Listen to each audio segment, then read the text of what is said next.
ಆತ್ಮೀಯ ವಿದ್ಯಾರ್ಥಿಗಳೇ, ನಾವು ಹಿಂದಿನ ತರಗತಿಯಲ್ಲಿ 10ನೇ ತರಗತಿಯಲ್ಲಿ ರಾಸಾಯನಿಕ ಕ್ರಿಯೆಗಳು ಮತ್ತು ಸಮೀಕರಣಗಳು ಒಂದು ಪಾಠದಲ್ಲಿ ನಾವು ಈ ರಾಸಾಯನಿಕ ಕ್ರಿಯೆ ಅಂದರೇನು, ಅದೇ ರೀತಿ ರಾಸಾಯನಿಕ ಕ್ರಿಯೆಯನ್ನ ಸಮೀಕರಣದಲ್ಲಿ ಯಾವ ರೀತಿ ಬರೀಬೇಕು, ಆಮೇಲೆ ರಾಸಾಯನಿಕ ಸಮೀಕರಣವನ್ನ ಸರಿದೂಗಿಸುವುದು ಹೇಗೆ, ಅದೇ ರೀತಿ ರಾಸಾಯನಿಕ ಸಮೀಕರಣವನ್ನ ಯಾಕೆ ಸರಿದೂಗಿಸಬೇಕು ಅನ್ನೋದನ್ನ ನಾವು ತಿಳ್ಕೊಂಡಿದ್ದೀವಿ.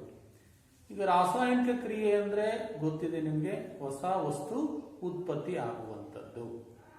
ಈ ಹೊಸ ವಸ್ತು ಉತ್ಪತ್ತಿ ಆಗುವಂಥದ್ದನ್ನ ನಾವು ರಾಸಾಯನಿಕ ಕ್ರಿಯೆ ಅಂತ ನಾವು ಕರಿತೀವಿ. ಆ ರಾಸಾಯನಿಕ ಕ್ರಿಯೆಯನ್ನ ಧಾತುಗಳ ಸಂಕೇತ, ಅಣುಸೂತ್ರ ಇವುಗಳನ್ನ ಉಪಯೋಗಿಸಿ ನಾವು ಬರೆಯೋದನ್ನ ನಾವು ರಾಸಾಯನಿಕ ಸಮೀಕರಣ ಅಂತ ನಾವು ಕರಿತೀವಿ. ಅದೇ ರಾಸಾಯನಿಕ ಸಮೀಕರಣವನ್ನ ಸರಿದೂಗಿಸುವುದು ಅಂದ್ರೆ ಏನಪ್ಪಾ ಅಂದ್ರೆ, ದ್ರವ್ಯ ಸಂರಕ್ಷಣಾ ನಿಯಮದ ಪ್ರಕಾರ ದ್ರವ್ಯವನ್ನು ಸೃಷ್ಟಿಸಲು ಸಾಧ್ಯವಿಲ್ಲ, ನಾಶಗೊಳಿಸಲು ಸಾಧ್ಯವಿಲ್ಲ. ಆದ ಕಾರಣ ಈ ರಾಸಾಯನಿಕ ಸಮೀಕರಣವನ್ನ ಸರಿದೂಗಿಸಬೇಕು. ಈ ರಾಸಾಯನಿಕ ಸಮೀಕರಣದಲ್ಲಿ ಈ ಬಾಣದ ಗುರುತಿನ ಎಡಭಾಗದಲ್ಲಿರುವುದನ್ನ ಪ್ರತಿವರ್ತಕಗಳು ಅಂತ ಕರಿತೀವಿ.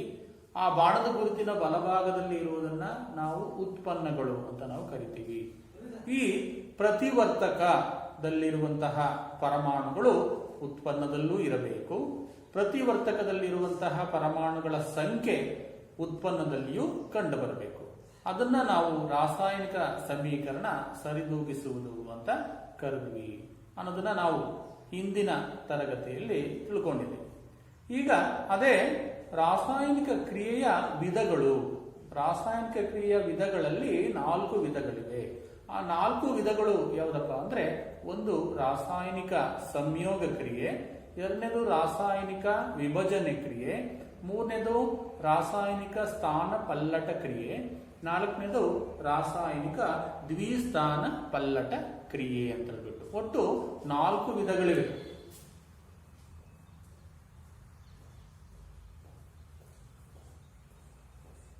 ಒಂದನೇದು ಸಂಯೋಗ ಕ್ರಿಯೆ. ಸಂಯೋಗ ಕ್ರಿಯೆ. ಎರಡನೇದು ವಿಭಜನೆ ಕ್ರಿಯೆ ಅಥವಾ ವಿಭಜನಾ ಕ್ರಿಯೆ. ಮೂರನೇದು ಸ್ಥಾನ ಪಲ್ಲಟ ಕ್ರಿಯೆ.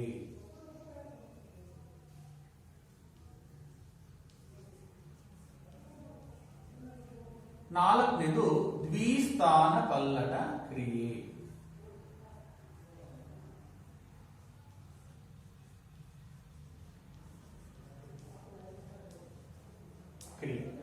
ಈ ರೀತಿ ರಾಸಾಯನಿಕ ಕ್ರಿಯೆಯಲ್ಲಿ 4 ವಿಧಗಳಿವೆ. ಒಂದನೇದು ಸಂಯೋಗ ಕ್ರಿಯೆ, ವಿಭಜನೆ ಕ್ರಿಯೆ, ಸ್ಥಾನ ಪಲ್ಲಟ ಕ್ರಿಯೆ ಮತ್ತು ದ್ವಿಸ್ಥಾನ ಪಲ್ಲಟ ಕ್ರಿಯೆ. ಯಾವುದೇ ಒಂದು ರಾಸಾಯನಿಕ ಕ್ರಿಯೆ ಆಗಿದೆ ಅಂದ್ರೆ ಈ 4ರಲ್ಲಿ ಒಂದೊಂದು ಇದ್ದೇ ಇರುತ್ತೆ. ಈ 4 ವಿಧಗಳಲ್ಲಿ ಒಂದಂತೂ ಆ ಒಂದು ಕ್ರಿಯೆ ನಡೆದಿರುತ್ತೆ. ಇದು ರಾಸಾಯನಿಕ ಕ್ರಿಯೆಯ 4 ವಿಧಗಳು. ಈಗ ಮೊದಲಿಗೆ ಈ ಸಂಯೋಗ ಕ್ರಿಯೆ ಅಂದ್ರೆ ಏನು ಅಂತ ತಿಳ್ಕೊಳ್ಳೋಣ. ಏನು ರಾಸಾಯನಿಕ ಸಂಯೋಗ ಕ್ರಿಯೆ ಅಂದ್ರೆ ಏನಪ್ಪಾ ಅಂದ್ರೆ, ಈ ಸಂಯೋಗ ಕ್ರಿಯೆಯಲ್ಲಿ 2 ಅಥವಾ 2ಕ್ಕಿಂತ ಹೆಚ್ಚು ಧಾತುಗಳು ಸಂಯೋಗವಾಗಿ ಒಂದು ಉತ್ಪನ್ನವನ್ನ ನೀಡಿದ್ರೆ ನಾವು ಅದನ್ನ ಸಂಯೋಗ ಕ್ರಿಯೆ ಅಂತ ಹೇಳ್ಬಿಟ್ಟು ಕರಿತೀವಿ. ನೋಡಿ, ಏನು 2 ಅಥವಾ 2ಕ್ಕಿಂತ ಹೆಚ್ಚು ಧಾತುಗಳು ಅಥವಾ ವಸ್ತುಗಳು ಸೇರಿಕೊಂಡು ಹೊಸ ಉತ್ಪನ್ನವನ್ನ ಒಂದನ್ನ ನೀಡಿದ್ರೆ ನಾವು ಅದನ್ನ ರಾಸಾಯನಿಕ ಸಂಯೋಗ ಕ್ರಿಯೆ ಅಂತ ನಾವು ಕರಿತೀವಿ. ಈ ರಾಸಾಯನಿಕ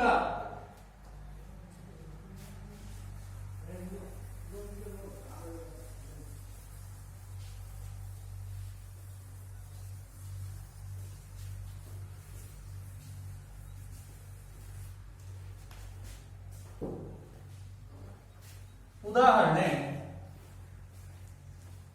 CaO solid, CaO calcium oxide ಸುಟ್ಟ ಸುಣ್ಣ. ಸುಟ್ಟ ಸುಣ್ಣಕ್ಕೆ ನೀರನ್ನ ಹಾಕಿದಾಗ H2O ಲಿಕ್ವಿಡ್ ಗಿವ್ಸ್ ಇಷ್ಟು calcium hydroxide CaOH twice.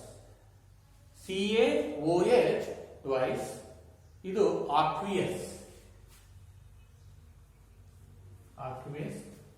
Plus ಉಷ್ಣ.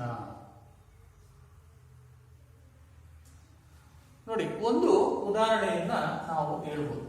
ನೀವು ಸುಟ್ಟ ಸುಣ್ಣ ಗೊತ್ತೇ ಇದೆ. ಮನೆಗೆ ನಾವು ಸುಣ್ಣ ಹೊಡಿಸಬೇಕಾದ್ರೆ ಅಥವಾ ಅಡಿಕೆ ಎಲೆಗೆ ನಾವು ಸುಣ್ಣವನ್ನ ಬಳಸ್ಕೋಬೇಕಾದ್ರೆ ಅಂಗಡಿಯಿಂದ ನಾವು ಸುಟ್ಟ ಸುಣ್ಣವನ್ನು ತರ್ತೀವಿ. ಅದನ್ನೇ ಕ್ಯಾಲ್ಸಿಯಂ ಆಕ್ಸೈಡ್.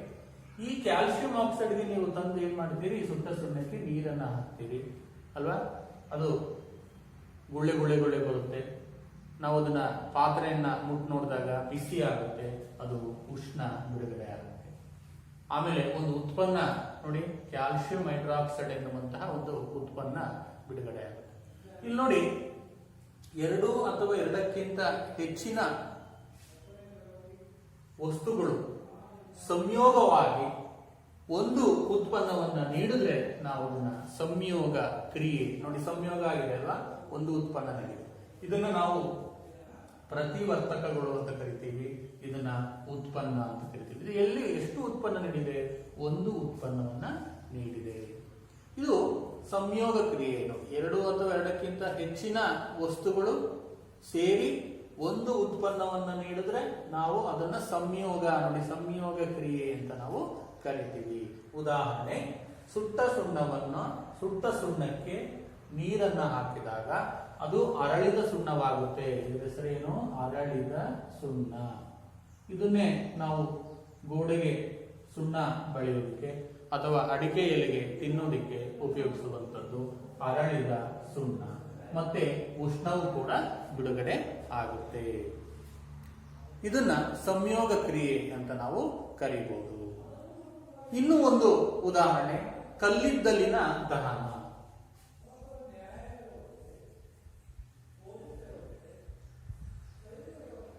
ಕಲ್ಲಿದ್ದಲಿನ ದಹನ ಕ್ರಿಯೆ. ಕಲ್ಲಿದ್ದಲನ್ನ ಉರಿಸಿದಾಗ ಏನು ಬಿಡುಗಡೆ ಆಗುತ್ತೆ ನೋಡಿ. ಕಲ್ಲಿದ್ದಲು ಪ್ಲಸ್ ಉರಿಸಿದಾಗ ಆಕ್ಸಿಜನ್ ಗಿವ್ಸ್ ಇಷ್ಟು ಕಾರ್ಬನ್ ಡೈಆಕ್ಸೈಡ್. ಏನೇನು ಬಿಡುಗಡೆ ಆಗುತ್ತೆ? ಕಾರ್ಬನ್ ಡೈಆಕ್ಸೈಡ್ ಬಿಡುಗಡೆ ಆಗುತ್ತೆ. ಇದು ಕಾರ್ಬನ್ ಸಾಲಿಡ್ ಕಲ್ಲಿದ್ದಲು, oxygen gas, carbon dioxide gas. ನೋಡಿ, ಎರಡು ಪ್ರತಿವರ್ತಕಗಳು ಸೇರಿ ಒಂದು ಉತ್ಪನ್ನವನ್ನ ಕೊಟ್ಟಿದೆ. ಇದು ಕಲ್ಲಿದ್ದಲಿನ ದಹನ. ಇದು ಒಂದು ಉದಾಹರಣೆ. ಅದೇ ಇನ್ನೊಂದು ಉದಾಹರಣೆ, ನಾವು ಹೈಡ್ರೋಜನ್ ಮತ್ತು ಆಕ್ಸಿಜನ್ ಸೇರಿ ನೀರು ಉಂಟಾಗುವುದು.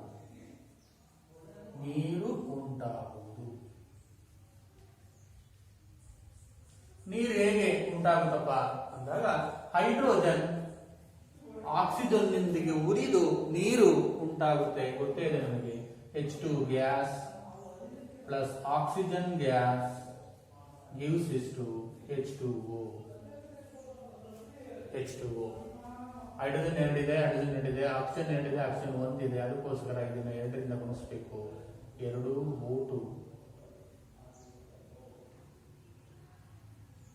ಇದನ್ನ ಎರಡರಿಂದ ಗುಣಿಸ್ಬೇಕು. 2 ಹೈಡ್ರೋಜನ್, O2 O. ನೋಡಿ, ನೀರು ಉಂಟಾಗಿದೆ. ಇಲ್ಲಿ ನೋಡಿ, ಎರಡು ಪ್ರತಿವರ್ತಕಗಳು ಸೇರಿ ಒಂದು ಉತ್ಪನ್ನ ಉಂಟಾಗಿದೆ. ಇದನ್ನ ನಾವು ರಾಸಾಯನಿಕ ಸಂಯೋಗ ಕ್ರಿಯೆ ಅಂತ ಹೇಳ್ಬಿಟ್ಟು ಕರಿತೀವಿ. ಅದೇ ರೀತಿ ಇಲ್ಲಿ ಈ ರಾಸಾಯನಿಕ ಸಂಯೋಗ ಕ್ರಿಯೆಯಲ್ಲಿ ನಾವು ಒಂದನೇ ಉದಾಹರಣೆಯಲ್ಲಿ ನೋಡಿದ್ರೆ, ಒಂದನೇ ಉದಾಹರಣೆ ಏನು ಹೇಳುತ್ತಪ್ಪ ಅಂದ್ರೆ, ಸುಟ್ಟ ಸುಣ್ಣಕ್ಕೆ ನೀರನ್ನ ಹಾಕಿದಾಗ ಅರಳಿದ ಸುಣ್ಣವಾಗುತ್ತೆ ಮತ್ತು ಉಷ್ಣ ಬಿಡುಗಡೆಯಾಗಿದೆ ಅಲ್ವಾ ಇಲ್ಲಿ. ಹಾಗಾಗಿ ಈ ಕ್ರಿಯೆಯನ್ನ ನಾವು ಏನಂತ ಕರಿಬಹುದು? ಬಹಿರುಷ್ಣಕ ಕ್ರಿಯೆ. ಏನಂತ ಕರಿಬಹುದು?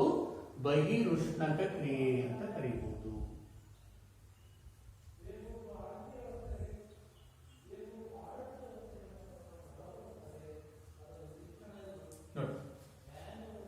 ಬಹಿರುಷ್ಣಕ ಕ್ರಿಯೆ, ನಾವು ಆ ಒಂದು ಸುಟ್ಟ ಸುಣ್ಣಕ್ಕೆ ನೀರು ಹಾಕಿದಾಗ ಆ ಪಾತ್ರೆ ಮುಟ್ಟಾಗ ಬಿಸಿ ಆಗುತ್ತೆ ಅಂದ್ರೆ ಆ ಒಂದು ರಾಸಾಯನಿಕ ಕ್ರಿಯೆಯಲ್ಲಿ ಏನು ಬಿಡುಗಡೆಯಾಗಿದೆ, ಉಷ್ಣ ಬಿಡುಗಡೆಯಾಗಿದೆ. ಆದ್ದರಿಂದ ಈ ಕ್ರಿಯೆಯನ್ನ ಬಹಿರುಷ್ಣಕ ಕ್ರಿಯೆ ಅಂತ ಕರಿತೀವಿ. ಬಹಿರುಷ್ಣಕ ಕ್ರಿಯೆ ಅಂದ್ರೆ ಏನಪ್ಪಾ ಅಂದ್ರೆ ರಾಸಾಯನಿಕ ಕ್ರಿಯೆಗಳಲ್ಲಿ ಉಷ್ಣ ಬಿಡುಗಡೆಯಾಗುವುದನ್ನ ಬಹಿರುಷ್ಣಕ ಕ್ರಿಯೆ ಅಂತ ಕರಿತೀವಿ. ಹೀಟು ಬಿಡುಗಡೆ ಆಗಬೇಕು, ಅದನ್ನ ಬಹಿರುಷ್ಣಕ ಕ್ರಿಯೆ. ಇದರಲ್ಲಿ ಯಾವ್ದಪ್ಪ ಬಹಿರುಷ್ಣಕ ಕ್ರಿಯೆ ಅಂದ್ರೆ ಇದು ಮೊದಲನೇದೇನಿದೆ, ಇದನ್ನ ನಾವು ಬಹಿರುಷ್ಣಕ ಕ್ರಿಯೆಗೆ ಒಂದು ಉದಾಹರಣೆ ಅಂತ ಹೇಳಿ ನಾವು ಕರಿಬಹುದು. ಅದೇ ರೀತಿ ಬಹಿರುಷ್ಣಕ ಕ್ರಿಯೆಗೆ ಒಂದು ಉದಾಹರಣೆ ಆಯಿತು. ಇನ್ನೊಂದು ಉದಾಹರಣೆ, ನೀವೆಲ್ಲ ಮನೆಯಲ್ಲಿ ಈ LPG ಉರಿಯುವುದನ್ನ ನೀವು ನೋಡಿದ್ದೀರಾ ಅಲ್ವಾ? ಆ LPG ಉರಿಯುವುದು ಕೂಡ ಒಂದು ಬಹಿರುಷ್ಣಕ ಕ್ರಿಯೆ ನೋಡಿ ಅಲ್ವಾ? ಆ ಒಂದು ಗ್ಯಾಸ್ ಇಂದ ಏನು ಉತ್ಪತ್ತಿ ಆಗುತ್ತೆ, ಒಂದು ಫ್ಲೇಮ್ ಅಥವಾ ಜ್ವಾಲೆ ಉತ್ಪತ್ತಿ ಆಗುತ್ತೆ, ಅದೇ ಹೀಟ್ ಅಲ್ವಾ? ಅದು ಬಹಿರುಷ್ಣಕ ಕ್ರಿಯೆ. ಮನೆಯಲ್ಲಿ LPG ಅಡಿಗೆ ಮಾಡಲು LPG ಬಳಸುವುದು ಒಂದು ಬಹಿರುಷ್ಣಕ ಕ್ರಿಯೆ. ಅದೇ ರೀತಿ ಈ ಮೀಥೇನ್ ಅಂದ್ರೆ ಬಯೋಗ್ಯಾಸ್, ಗೋಬರ್ ಗ್ಯಾಸ್, ಅದನ್ನು ಕೂಡ ಉರಿಸಿದಾಗಲೂ ಕೂಡ ಉಷ್ಣ ಶಕ್ತಿ ಉತ್ಪತ್ತಿ ಆಗುತ್ತೆ, ಅದನ್ನು ಕೂಡ ನಾವು ಬಹಿರುಷ್ಣಕ ಕ್ರಿಯೆ ಅಂತ ಕರೀಬಹುದು.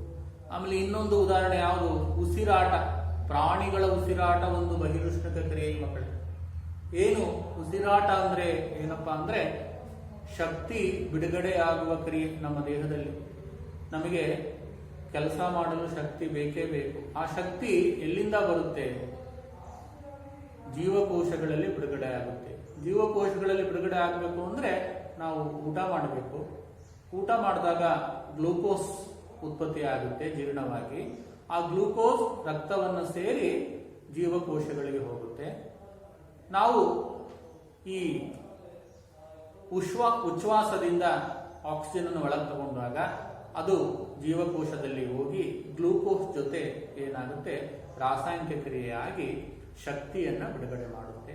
ಇದನ್ನ ಉಸಿರಾಟ ಕ್ರಿಯೆ ಅಂತ ನಾವು ಕರಿತೀವಿ. ಇದನ್ನ ನಾವು ಬಹಿರುಷ್ಣಕ ಕ್ರಿಯೆ ಅಂತ ಕರಿತೀವಿ ಅಲ್ವಾ? ಅದೇ ಉಸಿರಾಟ, ಅದನ್ನೇ ಬಹಿರುಷ್ಣಕ. ಹೇಗೆ ನಮ್ಮ ಮೈಯನ್ನ ಮುಟ್ಟು ನೋಡಿದಾಗ ಬೆಚ್ಚಗಿರುತ್ತೆ, ಅಂದ್ರೆ ಜೀವಕೋಶಗಳಲ್ಲಿ ಶಕ್ತಿ ಬಿಡುಗಡೆ ಆಗುವಂತ ಕ್ರಿಯೆ ನಮ್ಮ ದೇಹದಲ್ಲಿ, ಅದು ಬಹಿರುಷ್ಣಕ ಕ್ರಿಯೆ. ಹಾಗಾದ್ರೆ ಆ ಉಷ್ಣ ಎಷ್ಟಿರ್ಬೇಕಪ್ಪ ಅಂದ್ರೆ ತಾಪ ನಮ್ಮಲ್ಲಿ ಆರೋಗ್ಯವಂತ ಮಾನವನಲ್ಲಿ 37 ಡಿಗ್ರಿ ಸೆಲ್ಸಿಯಸ್ನಷ್ಟು ಇರಬೇಕು. ಹಾಗಾಗಿ ನೋಡಿ, ಈ ಶಕ್ತಿ ಬಿಡುಗಡೆಯಾಗುವಂತಹ ಕ್ರಿಯೆ ಏನಿದೆ ಅದು ಒಂದು ಬಹಿರುಷ್ಣಕ ಕ್ರಿಯೆ. ಆ ಒಂದು ಬಹಿರುಷ್ಣಕ ಕ್ರಿಯೆಯ ಒಂದು ಸಮೀಕರಣವನ್ನ ನಾವು ಬರೀಬಹುದು.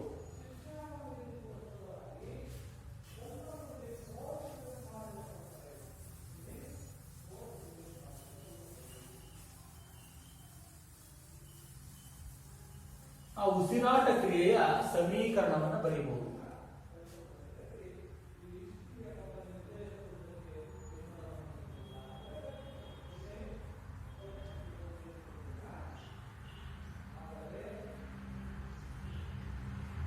ಸಮೀಕರಣ, ಉಸಿರಾಟ ಕ್ರಿಯೆಯ ಸಮೀಕರಣ ಏನು? ಉಸಿರಾಟ ಕ್ರಿಯೆಯಲ್ಲಿ ಭಾಗವಹಿಸುವಂತಹ ಪ್ರತಿವರ್ತಕ ಗ್ಲೂಕೋಸ್ C6H6H12O6. C6H12O6 ಇದು ಜಲೀಯ ಆಕ್ವಿಯಸ್ ಪ್ಲಸ್ O2 ಆಕ್ಸಿಜನ್ ಅಲ್ವಾ? ಆಕ್ಸಿಜನ್ ಬೇಕೇ ಬೇಕು ಬಹಿರುಷ್ಣಕ ಕ್ರಿಯೆ, ಆಕ್ಸಿಜನ್. ಇದು ಕೂಡ 6O2, ಇದು ಕೂಡ ಆಕ್ವಿಯಸ್. gives is to carbon dioxide 6CO2. This is also aqueous plus 6H2O. ಇದು ಕೂಡ aqueous plus ಶಕ್ತಿ ಬಿಡುಗಡೆ ಆಗುತ್ತೆ. ಇದು ಲಿಕ್ವಿಡ್ ಪ್ಲಸ್ ಶಕ್ತಿ, ಅದು ಉಷ್ಣದ ರೂಪದಲ್ಲಿರುತ್ತೆ. ಯಾವ ರೂಪದಲ್ಲಿರುತ್ತೆ? ಉಷ್ಣದ ರೂಪದಲ್ಲಿರುತ್ತೆ. ನೋಡಿ, ಇದು ಬಹಿರುಷ್ಣಕ ಅಲ್ವಾ? ನೋಡಿ, ಇದು ಗ್ಲೂಕೋಸ್. ಗ್ಲೂಕೋಸ್ ಎಲ್ಲಿಂದ ಬರುತ್ತೆ ಅಂದ್ರೆ ನಾವು ಊಟ ಮಾಡಿದಾಗ ಅದು ಜೀರ್ಣವಾಗಿ ಅಂತಿಮ ಉತ್ಪನ್ನ ಗ್ಲೂಕೋಸ್ ಆಗುತ್ತೆ. ಗ್ಲೂಕೋಸ್ ಆಕ್ಸಿಜನ್ ನೊಂದಿಗೆ ಉತ್ಕರ್ಷಿಸಿ ಜೀವಕೋಶದಲ್ಲಿ ಕಾರ್ಬನ್ ಡೈಆಕ್ಸೈಡ್, ನೀರು ಮತ್ತು ಶಕ್ತಿ ಉಷ್ಣದ ರೂಪದಲ್ಲಿ ಬಿಡುಗಡೆ ಆಗುತ್ತೆ. ಇದನ್ನೇ ನಾವು ಉಸಿರಾಟ ಕ್ರಿಯೆ ಅಂತ ಕರಿತೀವಿ. ಇದು ಒಂದು ಬಹಿರುಷ್ಣಕ. ಯಾಕಪ್ಪ ಅಂದ್ರೆ ಅದು ಉಷ್ಣವನ್ನ ಬಿಡುಗಡೆ ಮಾಡುತ್ತದೆ. ಈ ರೀತಿ ಬಹಿರುಷ್ಣಕ ಅಂದ್ರೆ ಗೊತ್ತಾಯ್ತು ನಮಗೆ. ಏನು ರಾಸಾಯನಿಕ ಕ್ರಿಯೆಯಲ್ಲಿ ಉಷ್ಣ ಬಿಡುಗಡೆ ಆದರೆ ಅದನ್ನು ಬಹಿರುಷ್ಣಕ ಕ್ರಿಯೆ ಎಂದು ಕರೆಯುತ್ತೇವೆ ಅಂತ ನಮಗೆ ಗೊತ್ತಾಯ್ತು. ಈಗ ಸಂಯೋಗ ಕ್ರಿಯೆ ಎಂದರೆ ಏನು ಗೊತ್ತಾಯ್ತು, ಆಮೇಲೆ ಬಹಿರುಷ್ಣಕ ಕ್ರಿಯೆ ಅಂದ್ರೆ ಏನು ಗೊತ್ತಾಯ್ತು. ಈಗ ಇನ್ನೊಂದು ವಿಧ ವಿಭಜನೆ ಕ್ರಿಯೆ. ವಿಭಜನೆ ಕ್ರಿಯೆ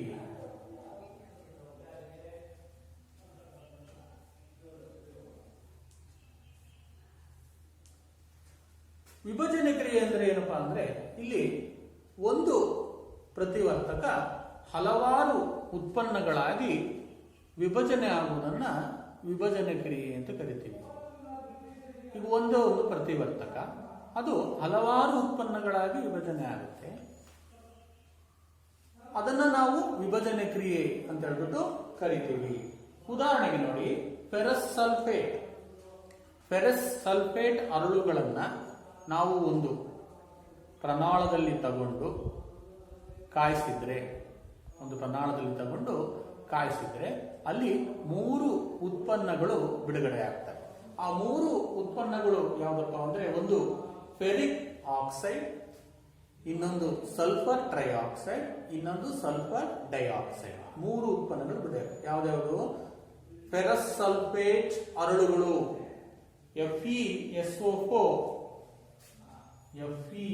FeSO4 ಅರಳುಗಳನ್ನ ತಗೊಂಡು ಇದು solid.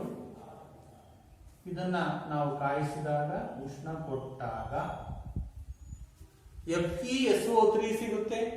Fe2SO3, Fe2O3 ferric oxide, Fe2O3 plus SO3 plus SO2 ಸಿಗುತ್ತೆ. ಇಲ್ಲಿ ಫೆರಿಕ್ ಆಕ್ಸೈಡ್ ಸಾಲಿಡ್, ಇದು ಸಾಲಿಡ್, ಇದು ಗ್ಯಾಸ್, ಇದು ಗ್ಯಾಸ್. ಇದು ಫೆರಸ್ ಸಲ್ಫೇಟ್ ಅರಳುಗಳು.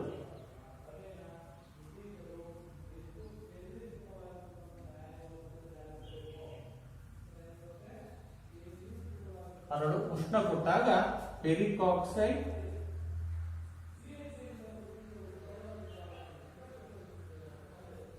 ಸಲ್ಫರ್ ಟ್ರೈಆಕ್ಸೈಡ್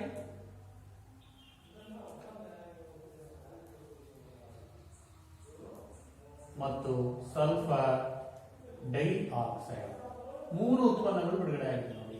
ಇದನ್ನ ನಾವು ವಿಭಜನೆ ಕ್ರಿಯೆ ಅಂತ ಕರೀತೀವಿ. ಫೆರಸ್ ಸಲ್ಫೇಟ್ ಅರಳುಗಳನ್ನ ನಾವು ಒಂದು ಪ್ರಮಾಣದಲ್ಲಿ ತಗೊಂಡು ಕಾಯಿಸಿದಾಗ ಅದು 3 ಉತ್ಪನ್ನಗಳಾಗಿ ವಿಭಜನೆ ಆಗುತ್ತೆ. ಫೆರಿಕ್ ಆಕ್ಸೈಡ್, ಸಲ್ಫರ್ ಟ್ರೈಆಕ್ಸೈಡ್ ಮತ್ತು ಸಲ್ಫರ್ ಡೈಆಕ್ಸೈಡ್. ಇದನ್ನೇ ನಾವು ವಿಭಜನೆ ಕ್ರಿಯೆ ಅಂತ ಕರೀತೀವಿ.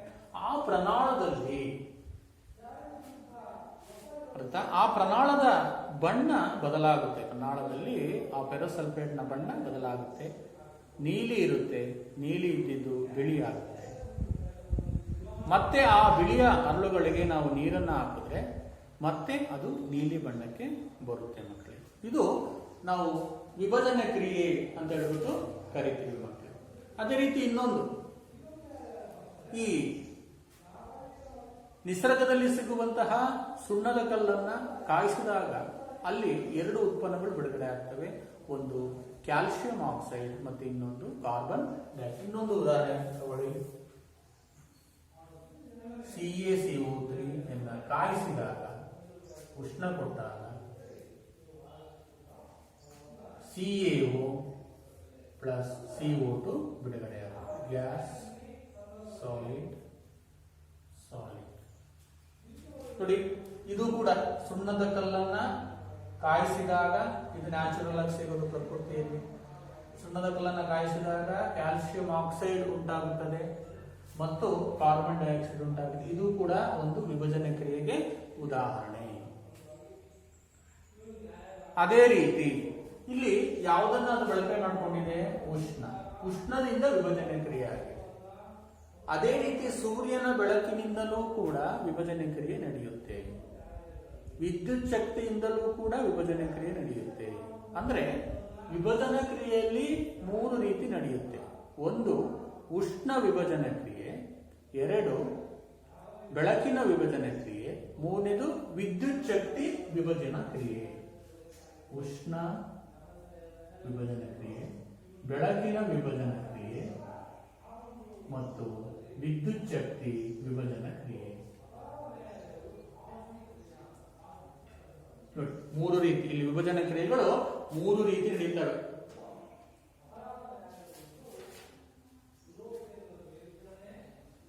ನೋಡಿ, ಅದೇ ರೀತಿ ನಾವೀಗ ಬೆಳಕಿನಿಂದ ವಿಭಜನೆ ಕ್ರಿಯೆ ನಡೆಯುತ್ತೆ ಅನ್ನೋದಕ್ಕೆ ನಾವು ಇನ್ನೊಂದು ಸಮೀಕರಣ ಬರೀತೀನಿ. ಈಗ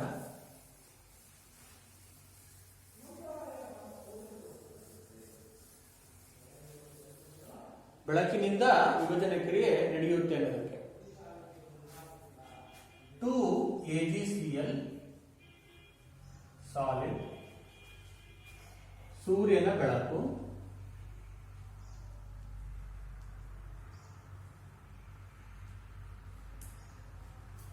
ಸೂರ್ಯನ ಬೆಳಕಿನಲ್ಲಿ ಇಟ್ಟಾಗ ಅದು ಬೆಳ್ಳಿ 2Ag ಮತ್ತು ಕ್ಲೋರಿನ್ ಆಗಿ ಬಿಡುಗಡೆ ಆಗುತ್ತೆ. Cl2 gas. ನೋಡಿ, ಒಂದು ಗಾಜಿನ ತಟ್ಟೆಯಲ್ಲಿ ನಾವು ಸಿಲ್ವರ್ ಕ್ಲೋರೈಡ್ ಅನ್ನ ಬಿಸಿಲಿಗೆ ಇಟ್ಟಾಗ ಅದೇನಾಗುತ್ತಪ್ಪ ಅಂದ್ರೆ ಬೆಳ್ಳಿ ಮತ್ತು ಕ್ಲೋರಿನ್ ಆಗಿ ಬಿಡುಗಡೆ ಆಗುತ್ತೆ. ಇಲ್ಲಿ ಬಿಸಿಲು ಅಂದಾಗ ಏನ್ ಬರುತ್ತೆ? ಸೂರ್ಯನ ಬೆಳಕು. ನೋಡಿ, ಇದು ಕೂಡ ಒಂದು ವಿಭಜನೆ ಕ್ರಿಯೆನಾ? ಯಾಕೆ? ಈ ಬೆಳ್ಳಿಯ ಕ್ಲೋರೈಡ್ ವಿಭಜನೆ ಆಗಿ ಬೆಳ್ಳಿ ಮತ್ತು ಕ್ಲೋರಿನ್ ಉಂಟಾಗಿದೆ. ಇದು ಒಂದು ವಿಭಜನಾ ಕ್ರಿಯೆ. ಅದೇ ರೀತಿ ಇನ್ನೊಂದು ಬೆಳ್ಳಿಯ ಬ್ರೋಮೈಡ್ AgBr, ಇದು ಕೂಡ ಬೆಳ್ಳಿ ಮತ್ತು ಬ್ರೋಮಿನ್ ಆಗಿ ಬಿಡುಗಡೆ ಆಗುತ್ತೆ. ಇದು ಕೂಡ ಸೂರ್ಯನ ಬೆಳಕಿನಿಂದ.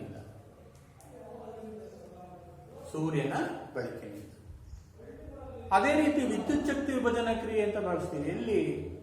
ವಿದ್ಯುತ್ ವಿಶ್ಲೇಷಣೆಯಲ್ಲಿ ಅಥವಾ ವಿದ್ಯುತ್ ವಿಭಜನಾ ಕ್ರಿಯೆಯಲ್ಲಿ ವಿದ್ಯುತ್ ಶಕ್ತಿಯಿಂದ ವಿಭಜನೆ ಕ್ರಿಯೆ ನಡೆಯುತ್ತೆ. ಅಲ್ಲಿ ವಿದ್ಯುತ್ ಶಕ್ತಿಯನ್ನು ಹರಿಸಿ ಆಯಿಸಿಬಿಟ್ಟು ಏನ್ ಮಾಡ್ತಾರೆ? ವಿದ್ಯುತ್ ವಿಭಜನೆಯನ್ನ ಮಾಡ್ತಾರೆ. ಅದು ಎಲ್ಲಿ? ಈ ಲೋಹಗಳ ಶುದ್ಧೀಕರಣ ಅಂತ ಬರುತ್ತೆ. ಈ ತಾಮ್ರವನ್ನ ಶುದ್ಧೀಕರಣ ಮಾಡುವಾಗ ಆ ಒಂದು ವಿದ್ಯುತ್ ವಿಭಜನೆ ಕ್ರಿಯೆಯನ್ನ ಬಳಸ್ತಾರೆ.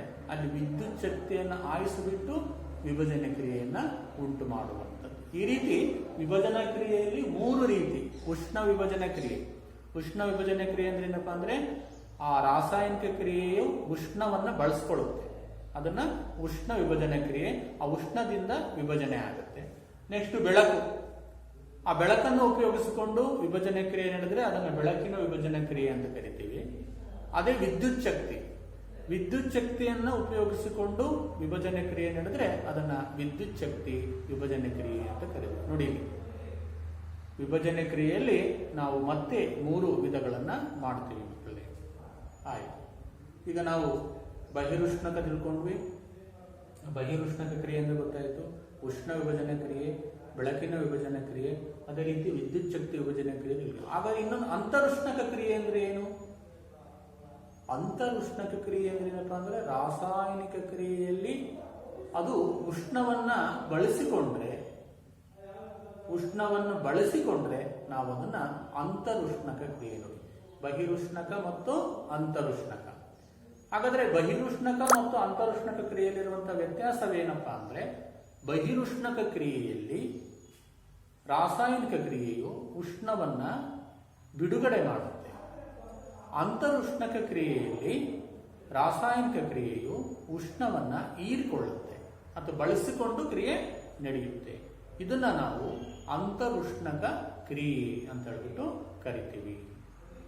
ಈಗ ವ್ಯತ್ಯಾಸ ಗೊತ್ತಾಯಿತು, ಬಹಿರುಷ್ಣಕ ಕ್ರಿಯೆ ಮತ್ತು ಅಂತರುಷ್ಣಕ ಕ್ರಿಯೆ. ಈಗ ಇನ್ನೊಂದು ಮೂರನೇ ವಿಧ ಯಾವುದಪ್ಪ ಅಂದ್ರೆ ಸ್ಥಾನಪಲ್ಲಟ ಕ್ರಿಯೆ. ಏನು ಸ್ಥಾನಪಲ್ಲಟ ಕ್ರಿಯೆ ಎಂದರೇನು?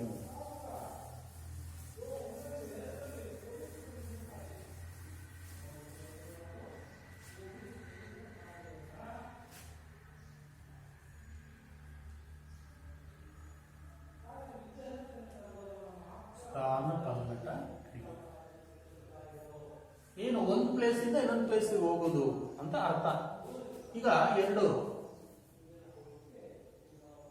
ಪ್ರಣಾಳಕವನ್ನ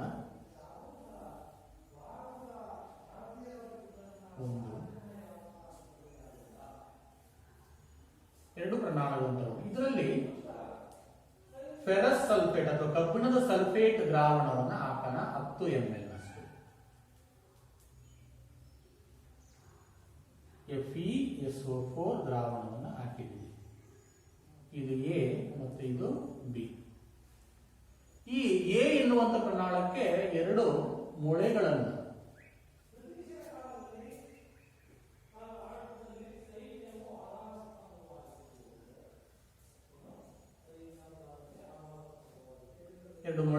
ದಾರದಲ್ಲಿ ಕಟ್ಟಿ ಇಳಿಬಿಡೋದು.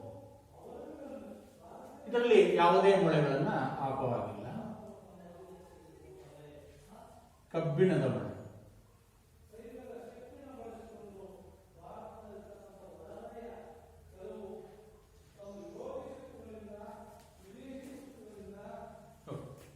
ಈ ಎರಡು ಪ್ರಣಾಳಗಳಲ್ಲಿ ಸುಮಾರು 10 ml ನಷ್ಟು ತಾಮ್ರದ ಸಲ್ಫೇಟ್ ದ್ರಾವಣ ತಗೊಂಡಿದ್ದೀನಿ.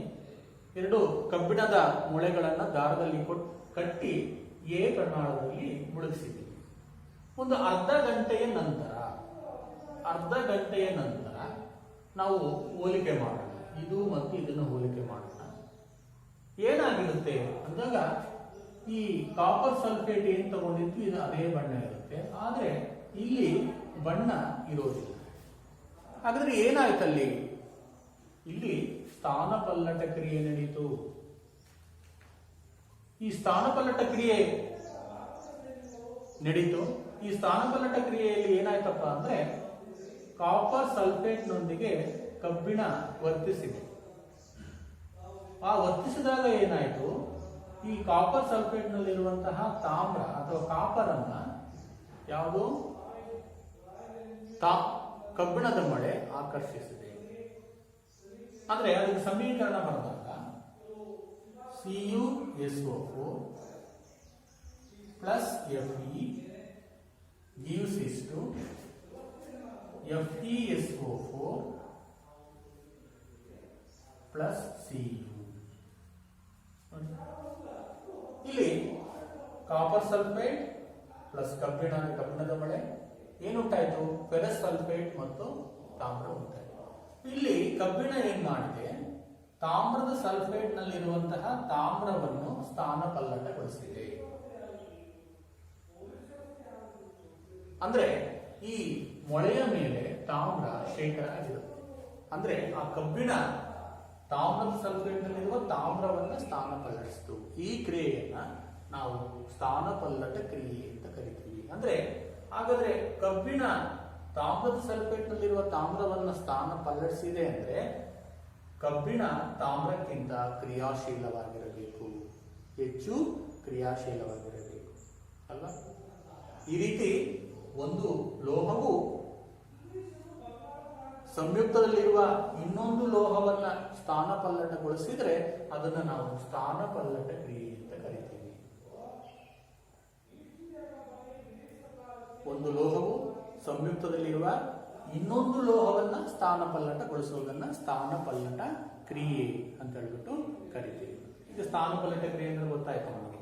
ಹಾಗಾದ್ರೆ ಇದರಲ್ಲಿ ಯಾವುದು ಕಬ್ಬಿಣ ಮತ್ತು ತಾಮ್ರದಲ್ಲಿ ಯಾವುದು ಹೆಚ್ಚು ಕ್ರಿಯಾಶೀಲ?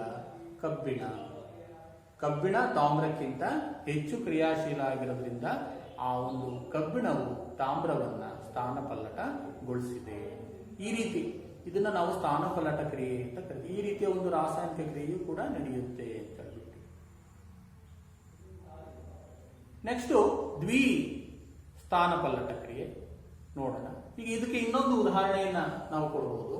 ಸ್ಥಾನಪಲ್ಲಟ ಕ್ರಿಯೆಗೆ ಸತು ಪ್ಲಸ್ ತಾಮ್ರದ ಸಲ್ಫೇಟ್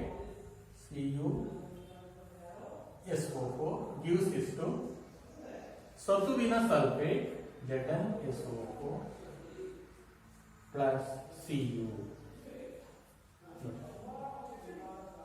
plus C. ಇದು ಸಾಲಿಡ್, ಇದು ಆಕ್ವಿಯಸ್,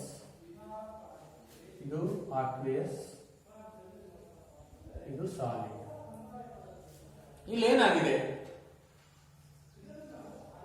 ಸತುವು ತಾಮ್ರದ ಸಲ್ಫೇಟ್ ನಲ್ಲಿರುವ ತಾಮ್ರವನ್ನ ಸ್ಥಾನಪಲ್ಲಟಗೊಳಿಸಿದೆ. ಹಾಗಾದ್ರೆ ಸತು ಮತ್ತು ತಾಮ್ರದಲ್ಲಿ ಯಾವುದು ಹೆಚ್ಚು ಕ್ರಿಯಾಶೀಲ?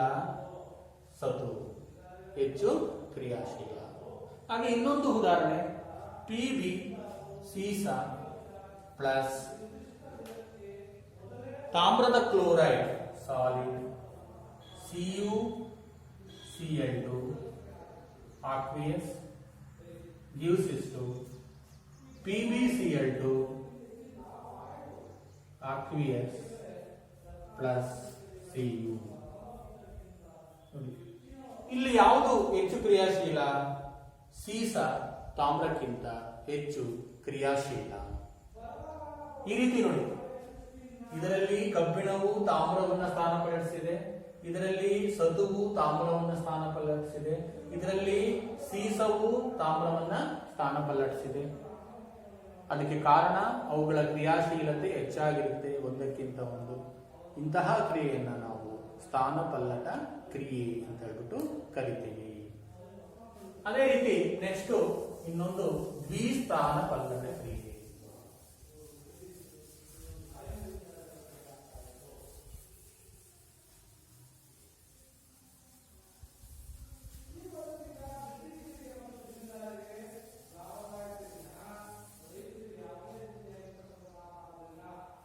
ದ್ವಿ ಅಂದ್ರೆ ಎಷ್ಟು? ಎರಡು ಕಡೆ ಸ್ಥಾನಪಲ್ಲಟ ನಡೆಯುವಂಥದ್ದು. ರಾಸಾಯನಿಕ ಕ್ರಿಯೆಯಲ್ಲಿ ಎರಡು ಕಡೆ ಸ್ಥಾನಪಲ್ಲಟ ಕ್ರಿಯೆ ನಡೆಯುವಂಥದ್ದನ್ನ ನಾವು ದ್ವಿಸ್ಥಾನಪಲ್ಲಟ ಕ್ರಿಯೆ ಅಂತ ಹೇಳ್ಬಿಟ್ಟು ಕರಿತೀವಿ. ಇದಕ್ಕೆ ಒಂದು ಉದಾಹರಣೆ ಏನಪ್ಪಾ ಅಂದ್ರೆ, ಈ ಒಂದು ಪ್ರಮಾಣದಲ್ಲಿ ಸೋಡಿಯಂ ಸಲ್ಫೇಟ್ ಅನ್ನ ತಗೊಳ್ಳೋದು, ಇನ್ನೊಂದರಲ್ಲಿ ಬೇರಿಯಂ ಕ್ಲೋರೈಡ್ ಅನ್ನ ದ್ರಾವಣ ತಗೊಳ್ಳಬಹುದು. ಅವೆರಡನ್ನು ಮಿಶ್ರಣ ಮಾಡಿದಾಗ ನೋಡಿ, ಒಂದು sodium sulphate Na2SO4 aqueous Na2SO4 aqueous plus BaCl2 ಇದು aqueous gives is to BaSO4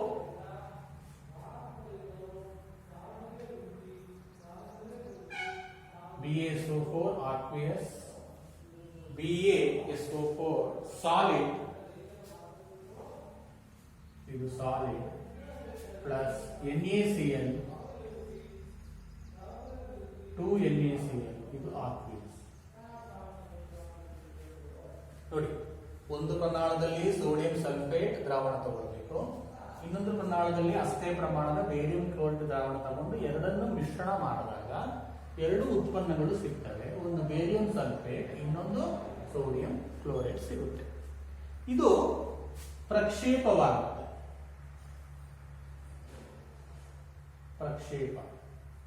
ಪ್ರಕ್ಷೇಪ ಅಂದ್ರೆ ಏನಪ್ಪಾ ಅಂದ್ರೆ, ಈ ಬೇರಿಯಂ ಸಲ್ಫೇಟ್ ಆ ಒಂದು ಪ್ರಮಾಣದ ತಳಭಾಗದಲ್ಲಿ ಸಂಗ್ರಹವಾಗುತ್ತೆ. ಇದು ಪ್ರಕ್ಷೇಪಣ ಕ್ರಿಯೆ ಅಂತ ಕರಿತೀವಿ. ಏನಂತ ಕರಿತೀವಿ ನಾವು ಇದನ್ನ? ಪ್ರಕ್ಷೇಪಣ ಕ್ರಿಯೆ. ಈ ಪ್ರಮಾಣದ ತಳಭಾಗದಲ್ಲಿ ಈ ಪ್ರಕ್ಷೇಪ ಉಂಟಾಗಿರುತ್ತೆ. ಇದನ್ನ ನಾವು ಪ್ರಕ್ಷೇಪಣ ಕ್ರಿಯೆ ಅಂತ ಕರಿತೀವಿ. ಇದು ಬಿಳಿ ಬಣ್ಣದಲ್ಲಿ ಪ್ರಕ್ಷೇಪ ಉಂಟಾಗುತ್ತೆ. ಇಲ್ಲಿ ಏನಾಗಿದೆ ನೋಡಿ, ಎರಡು ಅಯಾನುಗಳು, ಒಂದು SO4 ಅಯಾನು, ಇನ್ನೊಂದು ಕ್ಲೋರೈಡ್ ಅಯಾನು. SO4 ಅಯಾನು ಮತ್ತು ಕ್ಲೋರೈಡ್ ಅಯಾನುಗಳು ಎರಡು ಏನಾಗಿದ್ದಾವೆ? ವಿನಿಮಯಗೊಂಡಿದ್ದಾವೆ. ಸಲ್ಫೇಟು ಬೇರಿಯಂ ಜೊತೆಗಾಗಿದೆ, ಕ್ಲೋರೈಡ್ ಸೋಡಿಯಂ ಜೊತೆಗಾಗಿದೆ.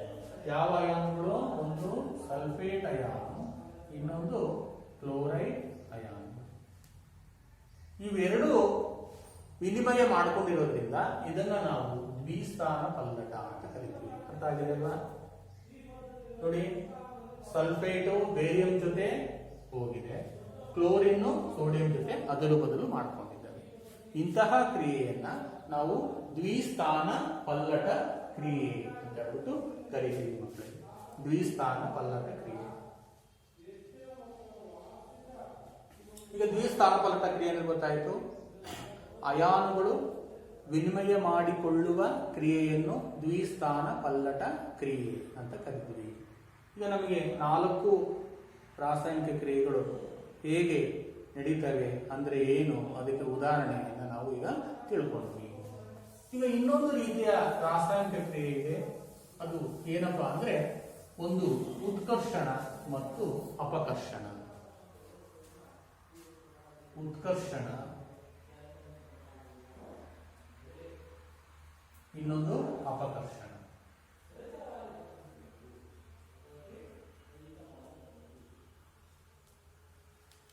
ಈಗ ಒಂದು ಗಾಜಿನ ತಟ್ಟೆಯಲ್ಲಿ ತಾಮ್ರದ ಪುಡಿಯನ್ನು ತಗೊಂಡು ಅದನ್ನ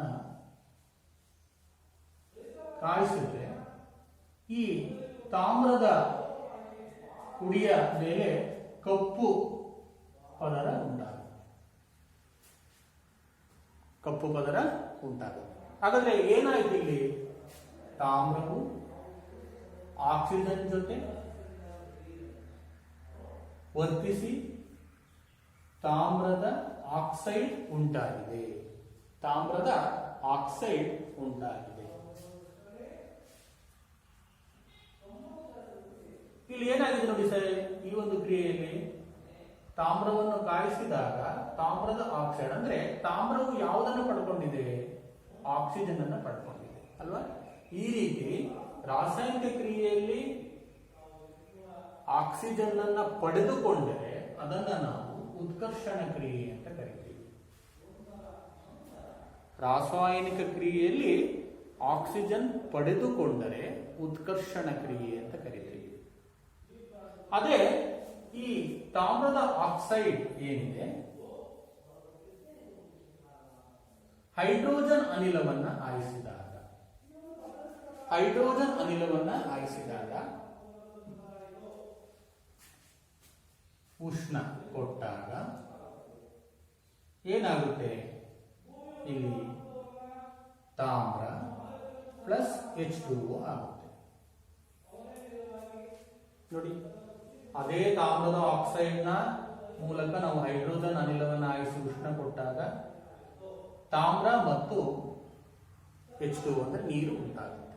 ಇಲ್ಲೇನಾಗಿದೆ ನೋಡಿ, ಇದೇ ತಾಮ್ರದ ಆಕ್ಸೈಡ್ ತನ್ನಲ್ಲಿರುವಂತಹ ಆಕ್ಸಿಜನ್ ಅನ್ನ ಕಳ್ಕೊಂಡಿದೆ ಅಲ್ವಾ? ಅಂದ್ರೆ ಇದನ್ನೇ ನಾವು ಅಪಕರ್ಷಣ ಅಂತ ಕರಿತೀವಿ. ಅಪಕರ್ಷಣ ಅಂದ್ರೆ ರಾಸಾಯನಿಕ ಕ್ರಿಯೆಯಲ್ಲಿ ಆಕ್ಸಿಜನ್ ಕಳೆದುಕೊಳ್ಳುವುದು ಮತ್ತು ಯಾವುದನ್ನು ಪಡ್ಕೊಂಡಿದೆ? ಹೈಡ್ರೋಜನ್ ಅನ್ನ ಪಡ್ಕೊಂಡಿದೆ. ಅದೇ ಆಕ್ಸಿಜನ್ ಹೈಡ್ರೋಜನ್ ಅನ್ನ ಪಡ್ಕೊಂಡಿದೆ. ಇದನ್ನ ನಾವು ಅಪಕರ್ಷಣ ಕ್ರಿಯೆ ಅಂತ ಕರಿತೀವಿ. ರಾಸಾಯನಿಕ ಕ್ರಿಯೆಯಲ್ಲಿ ಆಕ್ಸಿಜನ್ ಕಳೆದುಕೊಂಡು ಹೈಡ್ರೋಜನ್ ಅನ್ನು ಪಡೆದುಕೊಂಡರೆ ಅಪಕರ್ಷಣ ಕ್ರಿಯೆ ಅಂತ ಕರಿತೀವಿ. ಎರಡಕ್ಕೂ ವ್ಯತ್ಯಾಸವೇನು?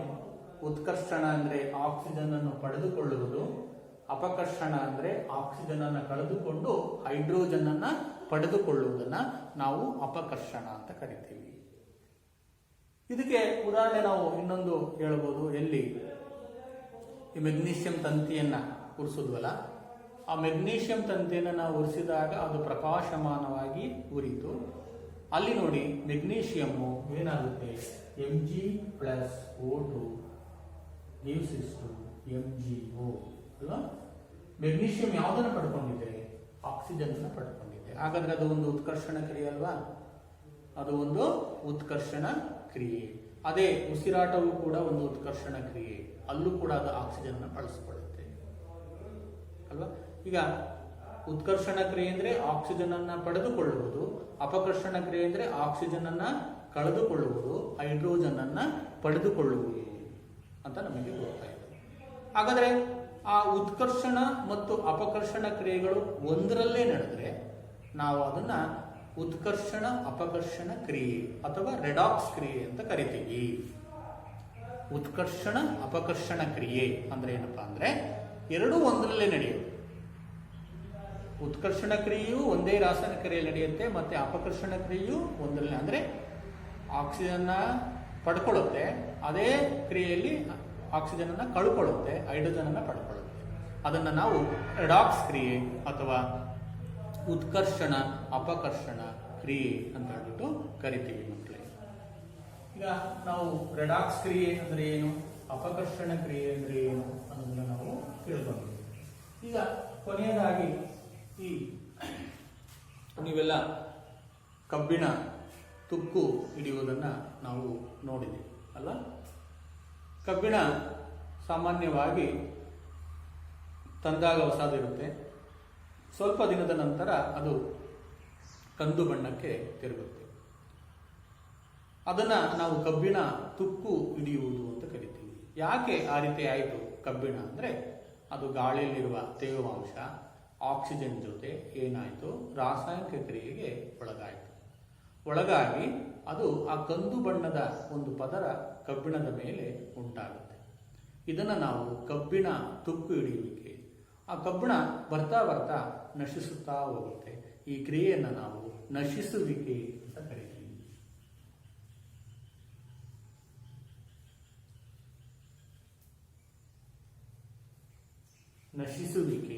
ನಶಿಸುವಿಕೆ ಅಂದ್ರೆ ಏನಪ್ಪಾ ಅಂದ್ರೆ ಈ ಕೆಲವು ಲೋಹಗಳು ಈ ಆಕ್ಸಿಜನ್ನೊಂದಿಗೆ ಅದೇ ರೀತಿ ಆಮ್ಲಗಳೊಂದಿಗೆ ತೇವಾಂಶದೊಂದಿಗೆ ವರ್ತಿಸ್ತಾ ನಶಿಸ್ತಾ ಹೋಗ್ತವೆ. ಈ ಕ್ರಿಯೆಯನ್ನು ನಾವು ನಶಿಸುವಿಕೆಗೆ ಒಳಗಾಗುವಂತಹ ಲೋಹಗಳು ಯಾವುದಪ್ಪ ಅಂದ್ರೆ ಕಬ್ಬಿಣ, ತಾಮ್ರ, ಬೆಳ್ಳಿ ಇವೆಲ್ಲವೂ ಕೂಡ ನಶಿಸುವಿಕೆಗೆ ಒಳಗಾಗ್ತವೆ. ನೀವೆಲ್ಲ ನೋಡಿರ್ಬೋದು ತಾಮ್ರದ ಪಾತ್ರೆಗಳು, ಅದರ ಮೇಲೆ ಈ ಹಸಿರು ಬಣ್ಣದ ಪದರ ಉಂಟಾಗುತ್ತೆ. ಅದೇ ರೀತಿ ಈ ಬೆಳ್ಳಿ ದಿನದಿಂದ ದಿನಕ್ಕೆ ಏನಾಗ್ತಾ ಬರುತ್ತೆ, ಕಪ್ಪು ಪದರ ಅದರ ಮೇಲೆ ಉಂಟಾಗ್ತಾ ಬರುತ್ತೆ. ಅಂದ್ರೆ ಅವು ನಶಿಸ್ತಾ ಹೋಗ್ತವೆ. ಹಾಗಾದ್ರೆ ಈ ನಶಿಸುವಿಕೆಯನ್ನು ತಡೆಗಟ್ಟುವಂತಹ ಕ್ರಮಗಳೇನು ಅಂದಾಗ ನಾವು ಆ ಒಂದು ಕಬ್ಬಿಣಕ್ಕೆ ನಾವು ಬಣ್ಣ ಬಳಿಯುವಂಥದ್ದು, ಗ್ಯಾಲ್ವನೈಸಿಂಗ್ ಮಾಡುವಂಥದ್ದು, ಕ್ರೋಮಿಯಂ ಲೇಪನ ಮಾಡುವಂಥದ್ದು, ಈ ರೀತಿ ಅನೇಕ ವಿಧಗಳಿಂದ ನಾವು ನಶಿಸುವಿಕೆಯನ್ನು ತಡೆಗಟ್ಟಬಹುದು. ಅದೇ ರೀತಿ ಕಮಟುವಿಕೆ. ಏನು ಕಮಟುವಿಕೆ? ಈಗ ಮನೆಯಲ್ಲಿ ಯಾವುದೋ ಒಂದು ಎಣ್ಣೆಯಲ್ಲಿ ಕರೆದಂತಹ ಒಂದು ಪದಾರ್ಥ ಸುಮಾರು ದಿನ ಬಾಕ್ಸಲ್ಲಿ ಇಟ್ಟುಬಿಟ್ರೆ ಅದು ಕಮಟು ವಾಸನೆ ಬರುತ್ತೆ. ಅಥವಾ ಸುಮಾರು ದಿನಗಳವರೆಗೆ ಶೇಖರಿಸಿಟ್ಟಂತಹ ಈ ಬೆಣ್ಣೆ ಅಥವಾ ತುಪ್ಪ ಅಥವಾ ಎಣ್ಣೆ ಏನಾಗುತ್ತೆ, ಕಮಟುವಿಕೆಗೆ ಒಳಗಾಗುತ್ತೆ, ವಾಸನೆ ಬರ್ತಾ ಇರುತ್ತೆ. ಅಥವಾ ನೀವು ಹಳೆಯ ತಿಂಡಿಯನ್ನು, ಎಣ್ಣೆಯಲ್ಲಿ ಕರೆದ ತಿಂಡಿಯನ್ನು ನಾವು ಉಪಯೋಗಿಸಿದ್ರೆ ಅದು ಕಮಟುವಿಕೆಗೆ ಒಳಗಾಗೋದು, ವಾಸನೆ ಬರ್ತಾ ಇರುತ್ತೆ. ಏನು ಕಮಟುವಿಕೆ ಅಂದ್ರೆ ಏನಪ್ಪಾ ಅಂದ್ರೆ ಈ ಎಣ್ಣೆ ಮತ್ತು ಕೊಬ್ಬುಗಳು ಆಕ್ಸಿಜನ್ ಒಂದಿಗೆ ವರ್ತಿಸಿ ಕಮಟುವಿಕೆಗೆ ಒಳಗಾಗ್ತವೆ. ಎಣ್ಣೆ ಮತ್ತು ಕೊಬ್ಬಿನ ಪದಾರ್ಥಗಳು. ಈಗ ಮನೆಯಲ್ಲಿ ಈ ಎಣ್ಣೆ ಮತ್ತು ಕೊಬ್ಬಿನಿಂದ ಮಾಡಿದಂತಹ ಪದಾರ್ಥಗಳು ಅವು ಈ ಕಮಟುವಿಕೆಗೆ ಒಳಗಾಗಿ ವಾಸನೆ ಬರ್ತಾ ಇರುತ್ತೆ. ಹಾಗಾದ್ರೆ ಈ ಕಮಟುವಿಕೆಯನ್ನು ತಡೆಯುವಂಥದ್ದು ಏನಪ್ಪಾ ಅಂದ್ರೆ ಈ ಆಂಟಿ ಆಕ್ಸಿಡೆಂಟ್ಗಳನ್ನ ಅಲ್ಲಿ ಬಳಸಬೇಕಾಗುತ್ತೆ. ಪ್ರತಿ ಉತ್ಕರ್ಷಕಗಳನ್ನು ಬಳಸಿಬಿಟ್ಟು ಏನ್ ಮಾಡಬಹುದು, ಕಮಟುವಿಕೆಯನ್ನ ತಡೆಗಟ್ಟಬಹುದು. ಈಗೆಲ್ಲ ಏನು ಪ್ಯಾಕೆಟ್ ಅಲ್ಲಿ ಬರ್ತಾ ಇದಾವಲ್ಲ ಎಣ್ಣೆಯಲ್ಲಿ ಕರೆದಂತಹ ಪದಾರ್ಥಗಳು, ಅದರಲ್ಲಿ ಏನು ಈ ಪ್ರತಿ ಉತ್ಕರ್ಷಕಗಳನ್ನು ಆಂಟಿ ಆಕ್ಸಿಡೆಂಟ್ಗಳನ್ನು ಬಳಸಿಬಿಟ್ಟು ಏನ್ ಮಾಡ್ತಾರೆ, ಅದು ತುಂಬಾ ದಿನ ಬಾಳಿಕೆ ಬರೋ ರೀತಿ ಅಥವಾ ವಾಸನೆ ಬರದೇ ರೀತಿ ಏನ್ ಮಾಡ್ತಾರೆ, ಸಂಗ್ರಹಿಸಿ ಇಡ್ತಾರೆ. ನೀವೆಲ್ಲ ಚಿಪ್ಸ್ ತಿನ್ಬೋದು. ಆ ಚಿಪ್ಸ್ ಪ್ಯಾಕೆಟ್ ಒಡೆದ ತಕ್ಷಣ ಒಂಥರ ಸ್ಮೆಲ್ ಬರುತ್ತೆ. ಆ ಸ್ಮೆಲ್ ಯಾವುದಪ್ಪ ಅಂದ್ರೆ ಅದು ನೈಟ್ರೋಜನ್ ಅನಿಲದ ಸ್ಮೆಲ್. ಏನ್ ಮಾಡ್ತಾರೆ, ಆ ಪ್ಯಾಕ್ ಮಾಡುವಾಗ ನೈಟ್ರೋಜನ್ ಅನಿಲವನ್ನ ತುಂಬುತ್ತಾರೆ. ಯಾಕೆ ತುಂಬ್ತಾರಪ್ಪ ಅಂದ್ರೆ ನೈಟ್ರೋಜನ್ ಅನಿಲ ಒಂದು ಪ್ರತಿ ಉತ್ಕರ್ಷಕ. ಅದು ಈ ಎಣ್ಣೆ ಏನು ಬಳಸಿರ್ತಾರೆ ಕರೆಯೋದಕ್ಕೆ, ಅದು ಆಕ್ಸಿಜನ್ನೊಂದಿಗೆ ವರ್ತಿಸುವುದನ್ನು ತಡೆಗಟ್ಟುತ್ತೆ. ಹಾಗಾಗಿ ನೀವು ಎಷ್ಟೇ ದಿನ ಬಿಟ್ಟು ತಗೊಂಡ್ರೂ ಅದು ಕೆಟ್ಟೋಗಿರೋದಿಲ್ಲ. ಆ ಪ್ಯಾಕೆಟ್ ಓಪನ್ ಮಾಡಿದ ತಕ್ಷಣ ಆ ಒಂದು ಅನಿಲ, ಯಾವುದೇ ನೀವು ಅಂತಹ ಪ್ಯಾಕೆಟ್ ಎಲ್ಲ ತಿಂದಾಗ ಒಂದೇ ರೀತಿಯ ಒಂದು ವಾಸನೆ ಬರುತ್ತೆ. ಅದನ್ನ ನಾವು ಕಮಟುವಿಕೆ ಅಂದ್ರೆ ಅದು ಯಾಕೆ ಬಳಸ್ತಾರೆ ಅಂದಾಗ ಇದು ಒಂದು ಪ್ರತಿ ಉತ್ಕರ್ಷಕ. ನೈಟ್ರೋಜನ್ ಒಂದು ಪ್ರತಿ ಉತ್ಕರ್ಷಕ. ಹಾಗಾಗಿ ಮನೆಯಲ್ಲೂ ಕೂಡ ಏನು ಮಾಡ್ತಾರೆ, ಕರಿದ ತಿಂಡಿಗಳಿದ್ರೆ ಕವರ್ಗಳಲ್ಲಿ ಹಾಕಿ ಗಟ್ಟಿ ಗಾಳಿ ಒಳ ಹೋಗದಂತೆ ಅಂದ್ರೆ ಏನು ಅಂದ್ರೆ ಆಕ್ಸಿಜನ್ ಒಳ ಹೋಗದಂತೆ ಇಡ್ತಾರೆ. ಬಾಕ್ಸ್ಗಳಲ್ಲಿ ಏರ್ ಟೈಟ್ ಬ್ಯಾಗ್ಗಳಲ್ಲಿ ಇಡ್ತಾರೆ, ಗಾಳಿ ಹೋಗದಂತಹ ಬಾಕ್ಸ್ಗಳಲ್ಲಿ ಹಾಕಿಡ್ತಾರೆ ಎಣ್ಣೆಯಲ್ಲಿ ಕರೆದಂತಹ ತಿಂಡಿಗಳನ್ನ. ಇದನ್ನ ನಾವು ಕಮಟುವಿಕೆ ಅಂತ ಕರಿತೀವಿ.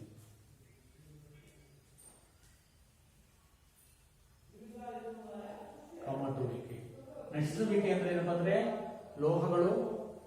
ಕೆಲವು ಲೋಹಗಳು ಕಬ್ಬಿಣ, ತಾಮ್ರ, ಬೆಳ್ಳಿಯಂತ ಲೋಹಗಳು, ಆಕ್ಸಿಜನ್, ಆಮ್ಲಗಳು ಇಂತಹ ತೇವಾಂಶದೊಂದಿಗೆ ವರ್ತಿಸಿ ನಶಿಸ್ತಾ ಹೋಗ್ತವೆ. ಇದನ್ನು ನಶಿಸುವಿಕೆ ಅಂತ ಕರಿತೀವಿ. ಕಮಟುವಿಕೆ ಅಂದ್ರೆ ಏನಪ್ಪಾ ಅಂದ್ರೆ ಎಣ್ಣೆ ಮತ್ತು ಕೊಬ್ಬಿನಂತಹ ಪದಾರ್ಥಗಳು ಆಕ್ಸಿಜನ್ನೊಂದಿಗೆ ವರ್ತಿಸಿ ಕಮಟುವಿಕೆಗೆ ಒಳಗಾಗ್ತವೆ. ಇದನ್ನ ಕಮಟುವಿಕೆ ಅಂತ ಕರಿತೀವಿ.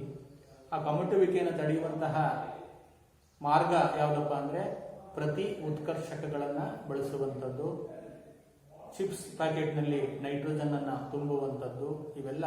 ಆಮೇಲೆ ಏರ್ ಟೈಟ್ ಬ್ಯಾಗ್ಗಳಲ್ಲಿ ಕರಿದ ತಿಂಡಿಗಳನ್ನು ಸಂಗ್ರಹಿಸಿಡೋದು, ಇದಕ್ಕೆಲ್ಲ ಏನು ಮುಂಜಾಗ್ರತಾ ಕ್ರಮಗಳು. ಇದಿಷ್ಟು ಮಕ್ಕಳೇ ನಾವು ರಾಸಾಯನಿಕ ಕ್ರಿಯೆಗಳು ಮತ್ತು ಸಮೀಕರಣಗಳು ಅನ್ನೋದ್ರ ಬಗ್ಗೆ ತಿಳ್ಕೊಂಡ್ವಿ. ಈ ಪಾಠದಲ್ಲಿ ನಾವು ರಾಸಾಯನಿಕ ಕ್ರಿಯೆ ಅಂದ್ರೆ ಏನು, ರಾಸಾಯನಿಕ ಕ್ರಿಯೆಗಳನ್ನು ಸಮೀಕರಣದಲ್ಲಿ ಹೇಗೆ ಬರೆಯೋದು, ಅದನ್ನು ಹೇಗೆ ಬ್ಯಾಲೆನ್ಸ್ ಮಾಡೋದು, ಅದೇ ರೀತಿ ರಾಸಾಯನಿಕ ಕ್ರಿಯೆ 4 ವಿಧಗಳನ್ನು ತಿಳ್ಕೊಂಡ್ವಿ. ಸಂಯೋಗ ಕ್ರಿಯೆ, ವಿಭಜನೆ ಕ್ರಿಯೆ, ಸ್ಥಾನಪಲ್ಲಟ ಕ್ರಿಯೆ, ದ್ವಿಸ್ಥಾನಪಲ್ಲಟ ಕ್ರಿಯೆ ಅಂತ ತಿಳ್ಕೊಂಡ್ವಿ. ಅದೇ ರೀತಿ ಬಹಿರುಷ್ಣಕ ಕ್ರಿಯೆ, ಅಂತರುಷ್ಣಕ ಕ್ರಿಯೆ ಬಗ್ಗೆ ತಿಳ್ಕೊಂಡ್ವಿ. ಆಮೇಲೆ ವಿಭಜನಾ ಕ್ರಿಯೆಯಲ್ಲಿ ಉಷ್ಣ ವಿಭಜನಾ ಕ್ರಿಯೆ, ಅದೇ ರೀತಿ ಬೆಳಕಿನ ವಿಭಜನಾ ಕ್ರಿಯೆ, ವಿದ್ಯುತ್ ಶಕ್ತಿ ವಿಭಜನಾ ಕ್ರಿಯೆ ಅಂದ್ರೆ ಏನು ತಿಳ್ಕೊಂಡ್ವಿ. ಅದೇ ರೀತಿ ಬಹಳ ಮುಖ್ಯವಾಗಿ ಉತ್ಕರ್ಷಣ ಕ್ರಿಯೆ ಮತ್ತು ಅಪಕರ್ಷಣ ಕ್ರಿಯೆ, ಅದೇ ರೀತಿ ಕಮಟುವಿಕೆ ಅಂದ್ರೆ ಏನು, ನಶಿಸುವಿಕೆ ಅಂದ್ರೆ ಏನು, ಅದೇ ರೀತಿ ಉತ್ಕರ್ಷಣ ಮತ್ತು ಅಪಕರ್ಷಣ ಕ್ರಿಯೆಗಿರುವ ವ್ಯತ್ಯಾಸವೇನು, ಬಹಿರುಷ್ಣಕ ಮತ್ತು ಅಂತರುಷ್ಣಕ ಕ್ರಿಯೆಗಿರುವಂತಹ ವ್ಯತ್ಯಾಸವೇನು ಅನ್ನೋದನ್ನ ನಾವು ಇಲ್ಲಿವರೆಗೂ ತಿಳ್ಕೊಂಡ್ವಿ. ಅದೇ ರೀತಿ ನಶಿಸುವಿಕೆಗೆ ಒಳಗಾಗುವ ಲೋಹಗಳನ್ನ ನಾವು ಹೇಗೆ ನಶಿಸುವಿಕೆಯಿಂದ ತಡೆಗಟ್ಟಬಹುದು ಅಂತ ತಿಳ್ಕೊಂಡ್ವಿ. ಅದೇ ರೀತಿ ಕಮಟುವಿಕೆಗೆ ಒಳಗಾಗುವ ಎಣ್ಣೆ ಮತ್ತು ಕೊಬ್ಬಿನ ಪದಾರ್ಥಗಳನ್ನು ಹೇಗೆ ಸಂರಕ್ಷಿಸಬಹುದು ಅನ್ನೋದನ್ನ ತಿಳ್ಕೊಂಡ್ವಿ. ಅದೇ ರೀತಿ ಚಿಪ್ಸ್ ಪ್ಯಾಕೆಟ್ ನಲ್ಲಿ ನೈಟ್ರೋಜನ್ ಅನ್ನ ಯಾಕೆ ಸೇರಿಸ್ತಾರೆ ಅನ್ನೋದು ಕೂಡ ನಾವು ತಿಳ್ಕೊಂಡ್ವಿ. ಇಷ್ಟು ಈ ಒಂದು ಪಾಠಕ್ಕೆ ಸಂಬಂಧಿಸುವಂಥದ್ದು. ಮಕ್ಕಳೇ, ಇಲ್ಲಿಯವರೆಗೆ ಈ ಒಂದು ಪಾಠದ ಬಗ್ಗೆ ಕೇಳಿದಿರಿ. ಎಲ್ಲರಿಗೂ ನಮಸ್ಕಾರ.